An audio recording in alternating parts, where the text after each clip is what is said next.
Hello, welcome back to our episode on Georgie and Mandy.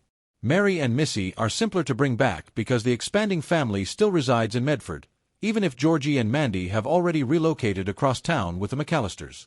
Finding the ideal balance between respecting the past and laying the groundwork for the future is the current issue in Georgie and Mandy's First Marriage Season 2. A Will and a Dead Man's Wife provides an update on Mary and Missy's activities over a year after the Cooper family tragedy, even though its sophomore run has concentrated on its title characters.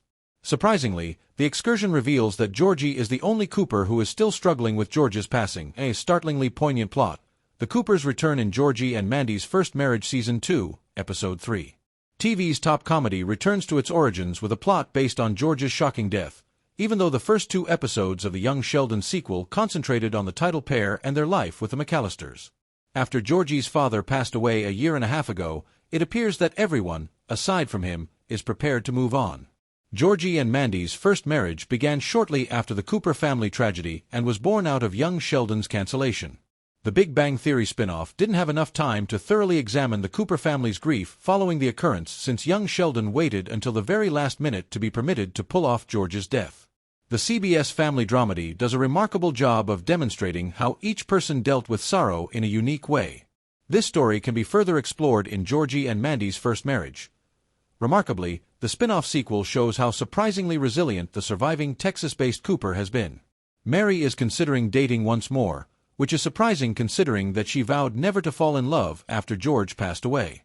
Missy, who struggled the most to deal with her father's death and had a turbulent relationship with her mother, is now encouraging Mary to pursue romance again. Georgie, meantime, finds it difficult to accept that his mother and sister have moved on from George's passing. It's strange that Georgie publicly opposes his mother finding companionship, given that Mary assisted him in obtaining funding for his enterprise. The oldest Cooper has been the most practical over this time, which is why he has been so successful in ruling the family.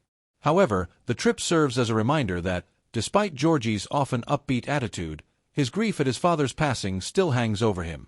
However, it appears to everyone else that he is merely impeding his mother's happiness.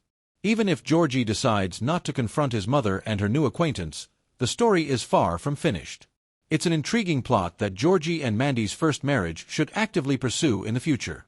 Chuck Lorre and his writers are free to design this program any way they see fit because the Big Bang Theory never actually disclosed important details about how the Coopers dealt with George's death in Texas. Naturally, winning money in a hypothetical situation differs greatly from inheriting it. If Georgie is still in Mandy's life, he can assist her in making decisions on what to do with the money, since she will probably be grieving and not considering going on a shopping spree at first. If Mandy and Georgie are already divorced, leaving everything to Georgie could lead to conflict among the surviving family members. I hope Audrey and Jim live long lives and that their eventual death and aftermath are off-screen, since I don't want to watch that. Nevertheless, the novel was worthwhile because these passages succeeded in making a serious subject humorous. Georgie and Mandy's First Marriage took a chance by focusing on Audrey and Jim's thoughts about dying. Comedies that mishandle the delicate topic of death can make viewers uncomfortable, particularly if they were watching to laugh. However, Georgie and Mandy's First Marriage succeeded. When Mandy and Connor unintentionally demonstrated Jim's thesis by providing absurd responses to the topic of what they would do if they won a sizable sum of money, it was the most hilarious scene in the entire program. Thank you for watching our recap. Please don't forget to like, share, and subscribe to my channel for more videos.